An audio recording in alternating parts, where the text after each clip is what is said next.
अस्सलाम वालेकुम, कैसे हैं व्यूअर्स साहब? ठीक हैं बिल्कुल। अच्छा, हम ना उस दिन पहले अपने इसके पहले हिस्से में, इस वीडियो के पहले हिस्से में अज़ीम सिपा सलार का जो सबक है इसको हम डिस्कस कर रहे थे। तो अल्फाज माना हम डिस्कस कर रहे थे, माल गनीमत पे पहुँचे थे। माल गनीमत जो है ये अरबी ज़बान का लफ्ज़ है, ये इस्म भी है और मुरक्कब इज़ाफ़ी भी है। ठीक है।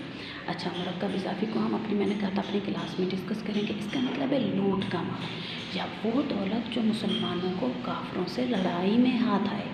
उसके बाद अगला लफ्ज़ है सदमा। सदमा अरबी ज़बान का लफ्ज़ है, ये भी इसमें और मुज़क्कर है।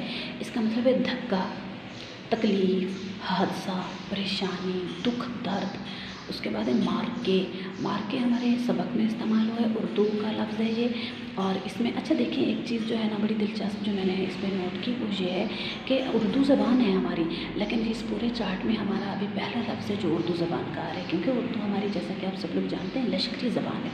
तो लश्करी ज़बान उर्दू में सारी जो है हमारी ज़बानें, अरबी, इंग्लिश और हिंदी, संस्कृत और भी काफ़ी सारी जो ज़बानें, फ़ारसी हो गई, ये सारी ज़बानों को मिला के, सारी ज़बानों के लश्कर से हमारी उर्दू ज़बान तैयार हुई है। तो अच्छा, मार्के जो है ना, ये सबक में मार्के लफ्ज़ इस्तेमाल हुआ इसमें, लेकिन ये मार्का की जमा है, जिसका मतलब है हंगामा, झगड़ा।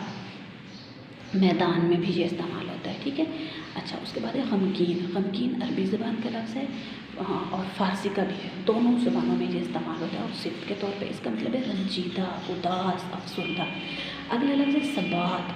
सबात अरबी का लफ्ज़ है, इसमें और मुज़क्कर है, और इसका मतलब है क़याम, मजबूती, साबित कदमी। ठीक है, मजबूत। उसके बाद है मुज़ाहरा। हम इस लफ्ज़ को पढ़ते थे मुज़ाहिरा, ये मुज़ाहिरा नहीं है, ये मुज़ाहरा। मुज़ाहरा जो है अरबी ज़बान का लफ्ज़ है, इसमें और इसका मतलब है मदद देना, इज़हार करना, ज़ाहिर करना। ठीक है। चलिए हम अगले पेज पे आते हैं।